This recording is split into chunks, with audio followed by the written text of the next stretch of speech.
of May 2022, we didn't have a Balangi here. With the civilian, they were because they no one amber for Balangi. So we don't come for here because of security. When I first traveled to northern Nigeria as a young graduate, I carried more fear than luggage. Back home in the south, the news painted the north in one color: violence, bandits, extremists, burning villages, kidnappings. Every headline screamed danger. Every social media post warned, "Be careful, the north is not safe."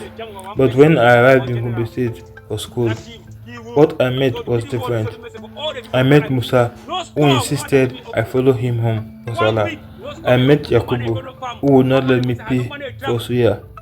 I met Aisha, who explained Hausa proverbs with laughter. Later during my NYC in Jigawa State, I saw something even more powerful: coexistence. Churches and mosques standing in the same neighborhoods, Christian coppers teaching in Muslim schools, Muslim neighbors guarding churches during Christmas services. I never saw the killings. I never heard gunshots in the night. I never witnessed religious hatred in my daily life. And yet, somewhere else, not too far away, it was happening. In remote villages across parts of the north, banditry and extremist ideologies began to grow like a quiet storm. Some groups use religion as a shield for violence.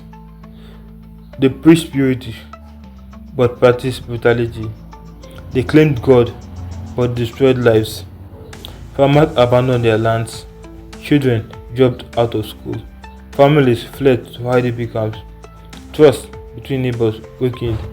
But here is the painful truth: religious extremists hurt the very people it claims to protect. In many cases, the victims were Muslims. Entire Muslim communities were attacked by criminals hiding behind religious language.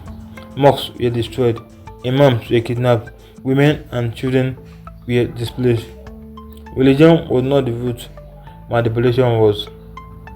Farming communities in states like Kaduna State and Zamfara State were forced to abandon fertile lands. Food prices rose nationwide, poverty deepened.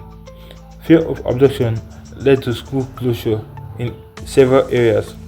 A region already battling educational challenges faced further setback. Extremism created suspicion between religious groups, even where peaceful coexistence had existed for decades. National mistrust. The violence reinforced stereotypes, making many Southerners see the North through the lens of crisis alone. But I remember sitting outside under the evening sky in Gombe, sharing tea and stories. I remember my NYC days in Jigawa, where I was treated not as a Southerner, but as a brother. The North, I knew, was warm, deeply religious, yes, but also deeply human. Faith there shaped hospitality, generosity, and discipline. That is why the rise of extremism feels like a betrayal of the way North. It does not defend faith, it distorts it. It turns religion from a bridge to a weapon. It replaces compassion with control. It silences moderate voices with fear. And worst of all, it steals the narrative from millions of peaceful Northerners who simply want to live, farm, worship, and raise their children. Sometimes, the tragedy of a place is louder in the media than in daily life. Yes, killings have happened. Yes, banditry is real. Yes, extremism has caused damage, but it is not the full identity of the North. The North is larger than its crisis. It is millions of ordinary people, Muslims and Christians, who wake up each day choosing peace. And as someone who lived there and never saw those horrors firsthand, I carry a different testimony. Extremism may shout, but ordinary coexistence whispers, and it is far more powerful.